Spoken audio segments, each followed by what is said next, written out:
ನಮಸ್ಕಾರ, ನ್ಯೂಸ್ 26ಗೆ ಸ್ವಾಗತ. ಯಾದಗಿರಿ ಜಿಲ್ಲೆಯ ಸುರಪುರ ಮೀಸಲು ಎಸ್ಟಿ ವಿಧಾನಸಭಾ ಕ್ಷೇತ್ರದ ಬೈ ಎಲೆಕ್ಷನ್ನಲ್ಲಿ ಕಾಂಗ್ರೆಸ್ ಪಕ್ಷದ ಅಭ್ಯರ್ಥಿ ರಾಜಾ ವೇಣುಗೋಪಾಲ್ ನಾಯಕ್ ಅವರು 18,238 ಮತಗಳ ಅಂತರದಿಂದ ಗೆಲುವು ಸಾಧಿಸಿದ್ದಾರೆ. ದಿವಂಗತ ಶಾಸಕ ರಾಜಾ ವೆಂಕಟಪ್ಪ ನಾಯಕ್ ಅವರ ಅಕಾಲಿಕ ಮರಣದಿಂದ ತೆರವಾದ ಸ್ಥಾನ ಕಾಂಗ್ರೆಸ್ ಅಭ್ಯರ್ಥಿ ರಾಜಾ ವೇಣುಗೋಪಾಲ್ ನಾಯಕ್ ಪಡೆದ ಮತಗಳು 1,14,290. ಬಿಜೆಪಿ ಅಭ್ಯರ್ಥಿ ನರಸಿಂಹ ನಾಯಕ ರಾಜುಗೌಡ ಅವರು ಪಡೆದ ಮತಗಳು 96,052. ಒಟ್ಟು ಮತಗಳು 2,14,183. ವಿಜಯ ಸಾಧಿಸಿದ ರಾಜಾ ವೇಣುಗೋಪಾಲ್ ನಾಯಕ್ ಅವರ ಲೀಡ್ 18,238 ಮತಗಳು. ವರದಿ ಜುಮ್ಮಣ್ಣ ಗುಡಿಮನಿ, ನ್ಯೂಸ್ 26 ಕನ್ನಡ, ಯಾದಗಿರಿ. ಫಲಿತಾಂಶ ಬಂದಿದೆ. ಎಲ್ರಿಗೂ ಧನ್ಯವಾದವನ್ನು ಹೇಳಿ ರಾಜಾ ವೆಂಕಟಪ್ಪ ನಾಯಕ್ ಅವರ ಆಶೀರ್ವಾದ ಎಲ್ಲಿಂದ ಸ್ಟಾರ್ಟ್ ಮಾಡಬೇಕನ್ನೋದೇ ಗೊತ್ತಾಗ್ತಿಲ್ಲ. ಯಾವಾಗಲೂ ನಮ್ಮ ಚಿಕ್ಕಪ್ಪನವರೆಲ್ಲ ಜೊತೆಗಿರ್ತಾ ಇದ್ರು. ರಾಜಾ ವೆಂಕಟಪ್ಪ ನಾಯಕ್ ಅವರು, ರಾಜಾ ಮೋನೇಶ್ವರ ನಾಯಕ್ ಅವರು, ರಾಜಾ ರಾಮತ್ ನಾಯಕ್ ಮತ್ತು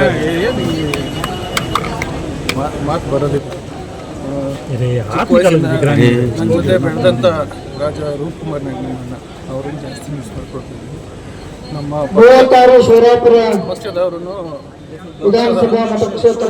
ACC ಅಧ್ಯಕ್ಷರಾದ ಮಲ್ಲಿಕಾರ್ಜುನ್ ಖರ್ಗೆ ಸಾಹೇಬರು ಮತ್ತು ನಮ್ಮ ಕರ್ನಾಟಕ ಸರ್ಕಾರದ ಮುಖ್ಯಮಂತ್ರಿಗಳಾದ ಸಿದ್ದರಾಮಯ್ಯ ಸಾಹೇಬರು ಮತ್ತು ಉಪಮುಖ್ಯಮಂತ್ರಿಗಳಾದ DK ಶಿವಕುಮಾರ್ ಸಾಹೇಬರು ಮತ್ತು ನಮ್ಮ ಜಿಲ್ಲಾ ಉಸ್ತುವಾರಿ ಸಚಿವರಾದ ಶಾಮಿ ಸಿದ್ದರಾಮಯ್ಯ ಪಾಟೀಲ್ ಮತ್ತು ಸತೀಶ್ ಜಾರಕಿಹೊಳಿ ಸಾಹೇಬರು, ಉಪಮುಖ್ಯಮಂತ್ರಿ DK ಶಿವಕುಮಾರ್ ಸಾಹೇಬರು, ಅದರ ಜೊತೆಗೆ ಸತೀಶ್ ಜಾರಕಿಹೊಳಿ ಸಾಹೇಬರು ಮತ್ತು ಪ್ರಿಯಾಂಕಾ ಸಾಹೇಬರು ಮತ್ತು ಯತೇಂದ್ರ ಸಾಹೇಬರು. ಆಮೇಲೆ ಇಲ್ಲಿ ನನ್ನ ಪಕ್ಷಕ್ಕೆ ನಾನು ಎಲೆಕ್ಷನ್ ನಿಂತಾಗ ಶರತ್ ಬಚ್ಚೇಗೌಡ ಸಾಹೇಬರು ಮತ್ತು ವಿಜಯಾನಂದ ಕಾಶ್ಯಪ್ನವ್ರ ಸಾಹೇಬರು ಅವರು ಸಹಿತ ಬಂದಿದ್ದರು. ರಾಮಲಿಂಗ ಸಾಹೇಬರು ಅವರು ಬಂದಿದ್ದರು.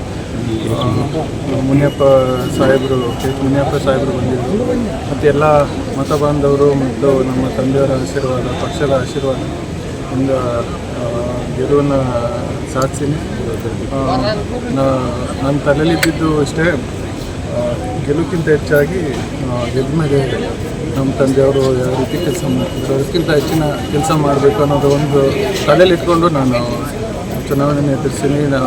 ನಮ್ಮ ಪಕ್ಷದ ಮುಖಂಡರು, ಕಾರ್ಯಕರ್ತರು ಮತ್ತು ಮತ ಬಾಂಧವರು ಎಲ್ಲರೂ ಭಾಳಷ್ಟು ಕಷ್ಟವನ್ನು ಪಟ್ಟಿದ್ದಾರೆ ಈ ಗೆಲುವನ್ನು ಸಾಧಿಸೋಕ್ಕೆ.